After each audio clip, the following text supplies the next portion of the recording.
पुण्याच्या शिरूरमध्ये आरोग्य विभागाचा हलगर्जीपणा बघायला मिळाला आहे। गरोदर महिलांना दिलेल्या शिद्यात अळ्या आढळलेल्या आहेत। गरोदर महिलांना निकृष्ट दर्जाचा आहार दिल्याचं समोर आलंय। तर पुण्यामधली ही बातमी आहे। पुण्याच्या शिरूरमध्ये आरोग्य विभागाचा हा हलगर्जीपणा बघायला मिळालेला आहे।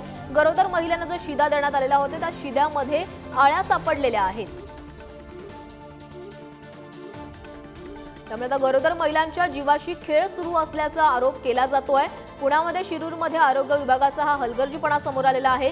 गरोदर महिलांना दिलेल्या शिद्यामध्ये अळ्या सापडलेल्या आहेत। महिलांना निकृष्ट दर्जाचा आहार दिला जातोय। यावर अधिक बोलण्यासाठी आमचे प्रतिनिधी तुषार जरेकर आपल्या सोबत जोडले गेले। तुषार, गरोदर महिलांना जो शिदा दिला जात होता त्याच्यामध्ये अळ्या सापडलेल्या आहेत। नेमका काय आरोप करण्यात आलेला आहे आणि याच्यावर कोणती कारवाई झाली आहे का?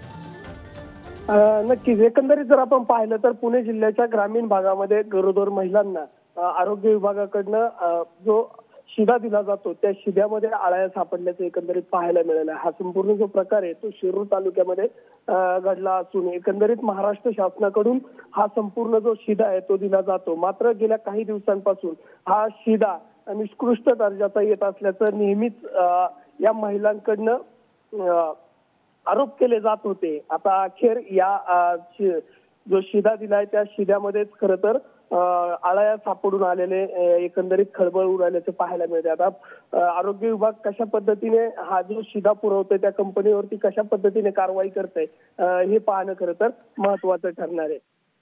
तुम्ही दिलेल्या सविस्तर माहितीसाठी